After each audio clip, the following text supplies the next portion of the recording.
نبی پاک صلی اللہ تعالی علیہ وسلم نے حج ایک فرمایا، قربانی حضور جس دن مدینے آئے اس وقت شروع فرمائی، اور ہر سال حضور قربانی دیتے تھے، ہر سال دو جانور ذبح فرمائے۔ یا رسول اللہ صلی اللہ تعالی علیہ وسلم، دو کا کیا مقصد فرمایا؟ ایک میری طرف سے، ایک میری غریب امت کی طرف سے۔ یا رسول اللہ صلی اللہ علیہ وسلم کس طرف سے فرمایا؟ ایک میری طرف سے، ایک میری امت کی طرف سے۔ کبھی فرمایا ایک میری طرف سے، ایک میرے اہل بیت اور میری امت کی طرف سے۔ دو جانور حضور نے ذبح فرمائے، اور پھر میرے حبیب پاک صلی اللہ تعالی علیہ وسلم کے غلام مولا علی شیر خدا، ابن ماجہ کی روایت ہے، حضرت علی شیر خدا فرماتے ہیں کہ نبی پاک علیہ الصلوۃ والسلام دو جانور ذبح کرتے تھے۔ خود حضرت علی کی جب باری آئی تو انہوں نے بھی دو فرمائے۔ تو صحابہ نے پوچھا کہ علی دو کیوں؟ دو کس لیے؟ تو حضرت علی رضی اللہ تعالیٰ عنہ فرمانے لگے، مجھے میرے حبیب نے وصیت فرمائی تھی کہ علی تو نے دو کرنے، ایک اپنی طرف سے کیا کرنا، ایک میری طرف سے کرنا۔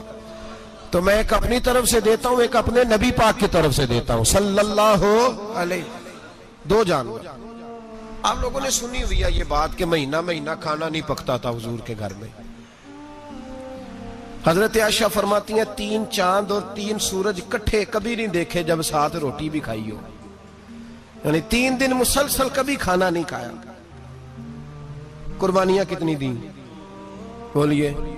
حضرت علی شیر خدا کا مکان کوئی نہیں اپنا، کوئی گھر نہیں بنایا۔ مولا کائنات شیر خدا، میں نے یہ بات پھر دہرا رہا ہوں، پہلے بھی میں نے عرض کی تھی، پکا کرنے کے لیے دہرا رہا ہوں۔ حضرت علی کا کوئی کاروبار نہیں بظاہر۔ بی بی صاحبہ فرماتی ہیں کہ کئی ہفتے صرف سرکہ اور کھجوریں۔ قربانیاں کتنی؟ اسی سارے صاحب لان ٹورے ہیں کہ ساڑھے تے لگ دیئے کہ نہیں، پکا۔ اور پھر جب بات ہوتی ہے دینے کی تو ماحول اور ہوتا ہے، جب لینے کی باری ہوتی ہے تو ماحول اور ہوتا ہے۔ قربانی واجب ہے اس شخص پر جس کے پاس 52.5 تولے چاندی یا 7.5 تولے، لیکن میں 7.5 تولے والا فتویٰ نہیں دیتا، میں 52.5 تولے چاندی والا فتویٰ دیتا ہوں، اس لیے کہ 52.5 تولے چاندی تو شاید تولہ یا 1.5 تولہ سونے کے برابر ہی ہو جائے، ٹھیک ہے نا جی؟ تو 7.5 تولے سونا 50-60 ہزار روپیہ جس آدمی کے اکاؤنٹ میں موجود ہے وہ قربانی کرے۔ بلکہ امام شافعی رحمۃ اللہ علیہ فرمایا کرتے تھے جس نے 3 کمروں کو تالا لگایا ہوا ہے وہ 3 کمرے فارغ ہیں، اس کے کسی کام کے نہیں، ان کی قیمت کا حساب لگائے۔ چھت پہ سٹور بنا دیا ہے، کوئی مطلب نہیں اس کا، اور جو ویسے رکھی ہوئے ہیں کوئی معنی ہی نہیں کمرے کا، فرماتے تھے حساب لگائے، قربانی کرے۔ رب کریم کی بارگاہ میں دینے کا جب معاملہ آیا تو تو گول کر گیا کام۔ میرے رسول کائنات سرور عالم صلی اللہ علیہ وسلم کا جب اپنے لیے چیزیں استعمال کرنے کا ماحول ہے تو محبوب پاک علیہ الصلوۃ والسلام نے مہینہ روٹی نہیں پکائی۔ یہاں جو آدمی ہر جمعرات کو 4 کلو بکرے کا گوشت پکاتا ہے اور ہر تیسرے دن مرغی کا گوشت لاتا ہے، وہ قربانی کی باری آتی ہے تو کہتا ہے میرے پہ لگتی نہیں۔ وہ ٹھیک ہے ابا جی لے آئے، ابا جی کی طرف سے قربانی ہے، اس دفعہ ابا جی کی، اگلی دفعہ اماں جی کی، اس سے اگلی دفعہ دادی جی کی۔ او خدا کے بندو، جس آدمی کے پاس پیسے ہیں پہلے اپنی قربانی واجب ہے۔ میری بات کی سمجھ آ رہی ہے عزیزوں کو؟ جو آدمی صاحب استطاعت ہے پہلے کس کی قربانی کرے گا؟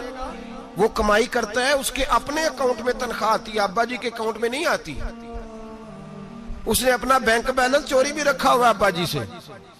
پہلے اپنی قربانی کرے، اگر اس کو شوق ہے، دل کرتا ہے تو ایک اور خریدے، پھر ابا جی کی طرف سے کرے۔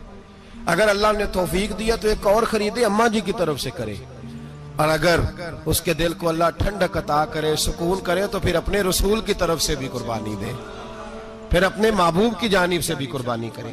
نبی پاک صلی اللہ تعالی علیہ وسلم نے ہر سال 2 قربانیاں دی، 10 سال، کل کتنی ہوگی 10 سالوں میں؟ بولیے۔ اور جب حضور حج کرنے گئے نبی پاک نے 63 اونٹ ذبح فرمائے۔ ایک اونٹ میں کتنی قربانیاں ہوتی ہیں؟ 63 اونٹ حضور نے ذبح فرمائے۔ اور حدیث بڑی مزیدار ہے، حضرت ابو ہریرہ رضی اللہ تعالیٰ عنہ فرماتے ہیں کہ جب اونٹ ذبح کرنے کی باری آئی تو ہم سوچ رہے تھے، پریشان تھے کہ یہ تو بڑا مشکل ہے ذبح کرنا، بڑا مشکل ہے، اس کو تو نہر کرنا پڑتا ہے، گرانا پڑتا ہے، باندھنا پڑتا ہے، سب سے مشکل کام اونٹ ذبح کرنا ہے۔ تو نبی پاک صلی اللہ علیہ وسلم کی تو عادت کریم ہے، اپنے ہاتھ سے ذبح کرتے ہیں حضور، وہ ہمارا اللہ خیر کرے، اب اللہ ہی حافظ ہے. ذبح کرنا تو دور کی بات ہے، ہمارا جو BA پاس لڑکا ہے نا، اس کو ڈر آتا ہے جانور کے پاس کھڑے ہوتے بھی. کہتے ہیں بچوں کو اندر لے جاؤ، 10 سال کا 12 سال کا، اس کو اندر لے جاؤ، ذبح کرنا روئے گا. اب بس کرو یار، یہ کس قوم سے تمہارا تعلق پڑ گیا ہے؟ ہمارے تو 12 اور 14 سال کے معوذ اور معاذ ابو جہل کی گردن کاٹ کے رکھ دیا کرتے تھے، اور تو بچہ بکرا ذبح کرنے سے ڈرا رہا ہے. اس کو کھڑا کر لا کے، قربانی تو جہاد کی ٹریننگ ہے، وہ کھڑا کر، اس کو کہا بیٹا یہاں کھڑا ہو، اللہ کے رستے میں بکرے کی گردن کاٹنی ہے. اگر کوئی شخص خدا رسول کے دین کی مخالفت کرے، کفر کا جھنڈا اٹھائے، تو اس کی گردن بھی کاٹنی ہے. یہ ٹریننگ ہے بچوں کے لیے. یہاں عجیب ماحول ہے، ڈر لگ رہا ہے، پیچھے ہٹ جاؤ. اور جس صاحب کی قربانی ہے وہ بھی کوئی 1.5 کلومیٹر کے فاصلے پہ کھڑے ہیں، دور کھڑے ہو کے دیکھ رہے ہیں. نفیس ہی بڑے ہیں جناب، لطیف ہی بڑے ہیں. کپڑوں کو کوئی قطرہ خون کا لگ گیا تو بڑی مصیبت بن جائے گی. اور امیر آدمی، اس کا تو گھر کسائی نے خود فون کیا ہے کہ صاحب سب سے پہلے میں آپ کے گھر آؤں گا. اس کو پتہ ہے کہ منہ مانگی قیمت ملے گی. مہربانی فرمائے، قربانی میرے رسول پاک صلی اللہ علیہ وسلم سے زیادہ نفاست والی طبیعت کسی کی نہیں. صحابہ کہتے ہیں اتنا حسین محبوب کا انداز تھا کہ کبھی کپڑوں پہ مکھی بھی نہیں بیٹھی تھی. اور حضور سے ہم سلام لیتے تھے، دست مبارک چومتے تھے تو ہمارے ہاتھوں سے کستوری کی خوشبو آنے لگتی تھی. اور فرماتے ہیں نبی پاک کا ہاتھ یوں ہوتا تھا کہ برف بھی اتنی ٹھنڈی نہیں جتنا پیارا حضور کا ہاتھ ٹھنڈا ہوتا تھا. پھر بھی حضور دست مبارک میں خنجر پکڑتے، جانور کو لٹاتے اور اپنی طامت کو سمیٹتے، اور اللہ کے حبیب گھٹنا رکھتے اس کی گردن پر، اور بسم اللہ اللہ اکبر کہہ کے ذبح فرماتے. حضور خود دست مبارک سے. تو اتنا زیادہ نازک مزاج ہو گیا ہے کہ اب یہ والی سنت ادا کرنا مشکل ہو گیا تیرے لیے. 63 اونٹ ہیں. اور صحابہ کرام علیہم رضوان فرماتے ہیں کہ حال یہ ہے، ہم سوچ رہے ہیں کیسے ذبح کریں گے، کیا کریں گے، کیسے گرائیں گے. اور نبی پاک صلی اللہ علیہ وسلم کہتے ہیں ہم ابھی سوچ میں ہی تھے کہ حضور نے چھری پکڑی. خنجر جب حضور نے اٹھایا تو فرماتے ہیں اونٹ دوڑتا ہوا آیا اور نبی پاک کے سامنے آ کے لیٹ گیا. فرماتے ہیں اللہ کے رسول نے بسم اللہ اللہ اکبر کہہ کے ذبح کیا. اس نے ٹانگ بھی کوئی نہیں ہلائی، پیر بھی کوئی نہیں ہلایا.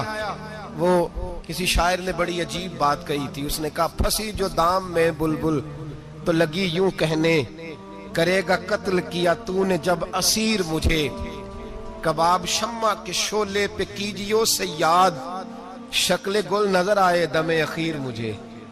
وہ کہتے ہیں بلبل کو شکاری، سیاد شکاری نے پکڑ لیا بلبل کو، تو سیاد سے بلبل کہنے لگی تو نے پکڑا ہے تو قتل تو کرے گا ہی نا، کھائے گا تو صحیح، ایک میری منت ہے. شکاری کہنے لگا وہ کیا؟ تو بلبل کہنے لگی جب تو مجھے ذبح کرے نا اور پکائے تو مجھے پھول سے بڑی محبت ہے. اس طرح کرنا، کوئلے اتنے زیادہ دہکانا، اس قدر زیادہ آگ جلانا کہ ان کی شکل گلاب کے پھول کی طرح سرخ ہو جائے. تو جب تو مجھے ان پر جلائے گا تو مجھے تکلیف نہیں ہوگی، اس لیے کہ محبوب کا چہرہ جو سامنے آ جائے گا مجھے تکلیف نہیں ہوگی. پھنسی جو دام میں بلبل تو لگی یوں کہنے، کرے گا قتل کیا تو نے جب اسیر مجھے، کباب شمع کے شولے پہ کیجیو سیاد، او شکل گل نظر آئے دم اخیر مجھے. اعلیٰ حضرت بریلوی علیہ رحمہ فرمایا کرتے تھے، فرماتے تھے بڑی تکلیف ہوگی جب جان نکلے گی. روایتوں میں آتا ہے جس طرح باریک دوپٹہ جھاڑیوں پہ ڈالا جائے، کھینچا جائے تو پھٹ جاتا ہے، یوں تکلیف ہوگی. پر فرمانے لگے رسول اللہ کے غلام کو کوئی تکلیف نہیں ہوگی. حضور کیوں؟ فرمایا اس لیے کہ جب جان نکلنے لگے گی تو سامنے جلوہ ودوحات آ جائے گا. حضور کے جلوے ہوتے رہیں گے تو پتہ ہی نہیں چلے گا جان کیسے نکل گئی. پھنسی جو دام میں بلبل. تو صحابہ فرماتے ہیں کہ اونٹ دوڑتا ہوا آیا، حضور کے سامنے آ کے لیٹا، نبی پاک نے ذبح فرمایا اور فرماتے حد ہو گئی. حضور نے توجہ فرمائی تو دوسرا دوڑتا ہوا آ گیا، تیسرا آ گیا. حضرت ابو ہریرہ فرمایا کرتے اونٹ ایک دوسرے کو دھکے دیتے تھے، پیچھے ہٹ جا، پہلے میں نے جانا ہے. 63 اونٹ وادی منا میں حج کے موقع پر میرے رسول پاک نے دست مبارک سے ذبح فرمائے. ہر قربانی حضور نے اپنے ہاتھوں سے فرمائی. قربانی واجبات دین میں سے، ضروریات دین میں سے، اور کوئی اتنا لمبا چوڑا مسئلہ نہیں. بہت ساری چیزوں کو خود بخود مشکل کر لیتے ہیں. ٹی وی پہ خبر آتی ہے فیصل آباد کے 2 بیل ہیں، بھولو اور ڈھولو، پتہ نہیں کتنے من ان کا وزن ہے. ان سے پوچھا جا رہا ہے کہ بھولو ڈھولو کھاتے کیا ہیں؟ تو کہتے ہیں بادام کھاتے ہیں، مکھن کھاتے ہیں. یہ جناب پتہ نہیں ان کو دودھ کتنے کلو روز پیتے ہیں، اور بھولو ڈھولو بیچارے سے خود نہیں چلا جا رہا. لگ ایسے رہ جیسے وہ خود کہہ رہے ہیں مہربانی کرو ہمیں ذبح کر لو، اب تو اٹھا بیٹھا بھی نہیں جا رہا. او خدا کے بندو، دین کی اصل حقیقت کو سمجھو. یہ تو حضور نے فرمایا خوبصورت جانور لاؤ، یہ کس حدیث میں آیا ہے کہ اسے بادام کھلاؤ؟ آج لوگ انسانوں کو روٹی نہیں مل رہی اور جانوروں کو بادام کھلا رہے ہو. کو کرنے اس کے حصے میں جو اللہ نے شے رکھی ہے نا وہ چارہ ہے، اس کو چارہ کھلاؤ اور اچھے طریقے سے پیٹ بھر کے کھلاؤ. جانور کو پیٹ بھر کے چارہ کھلایا جائے تو جتنی اس کی طبیعت ہوتی ہے اس حساب سے وہ صحت مند ہو جاتا ہے. باقی یہ تو آپ کسی شخص کو اتنا کھلا دیں کہ اس کا پیٹ اتنا بڑا ہو جائے، پھول جائے، تو وہ بیچارہ تکلیف میں آئے گا کہ نہیں آئے گا؟ یہ کس قسم کا ماحول ہے؟ ایک بکرا بکا لاہور میں اور سیٹھوں نے شرطیں لگائی ہوئی ہیں، میں 5 لاکھ کا لایا ہوں تو میں 9 لاکھ کا. یہ کیا چکر ہوا؟ مجھے اتنا کھلایا جی اس کو فلاں چیز. یہ کس نے کہا ہے کھلانے کا؟ بادام کھانا کس حدیث میں آیا؟ کس صحابی نے اپنے بکرے کو بادام کھلائے؟ کس نے مکھن کھلایا؟ کس نے پیڑے کھلائے؟ بس کرو، عجیب تماشا لگ گیا ہے. اور یہاں تو اتنی بری حالت ہو گئی ہے کہ عورتیں ناچنے لگی ہیں قربانی کے جانوروں کے آگے، بیبیاں بیچنے لگی ہیں. اللہ کے غضب کو آواز نہ دو. یہ قربانی ہے کہ ہر چیز کا، مذہب کی ہر شے کا مذاق بنا دیا ہے. جس دین نے عورت کی اپنی قربانی بھی ہو تو اس کو ذبح کرنے کی اجازت نہیں دی، مرد ذبح کرے گا. جو دین کہتا ہے کہ عورت ذبح نہیں کرے گی، وہ عورت بیچ سکتی ہے اللہ کے جانور؟ یہاں جس کا میں نے رمضان میں بھی کہا تھا، پھر بات دہراتا ہوں، سارا سال ناچتے گاتے ہیں اور عید کا موقع آتا ہے تو 2-4 مولوی بٹھا کے وہ دین سکھانا شروع کر دیتے ہیں.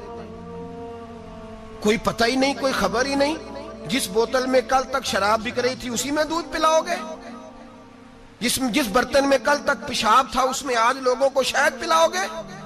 بس کرو، یہ مذاق نہیں، یہ رسول اللہ کا دین ہے. نبی پاک سید عالم صلی اللہ تعالی علیہ وآلہ وسلم نے کوئی ذمہ عورت کے کوئی چیز نہیں لگائی ایسی جس میں اسے مردوں کے ساتھ شامل ہونا پڑے.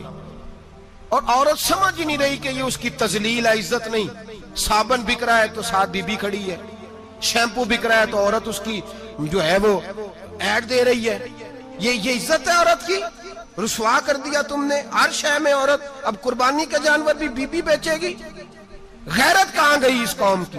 میرے رسول پاک سرور دو عالم صلی اللہ تعالی علیہ وسلم کو کسی نے آ کے کہا فلاں قبیلے کے لوگوں نے عورت کو سربراہ بنایا ہے، عورت کو آگے لگا لیا ہے. فرمایا تباہ ہو گئے وہ لوگ، انہوں نے عورتوں کو اپنے آگے پیشوا بنا لیا. جس رب نے عورت کو نبوت نہیں دی، امامت کرنے کا حق نہیں دیا، کس چکر میں لوگ پڑ گئے؟ 5 لاکھ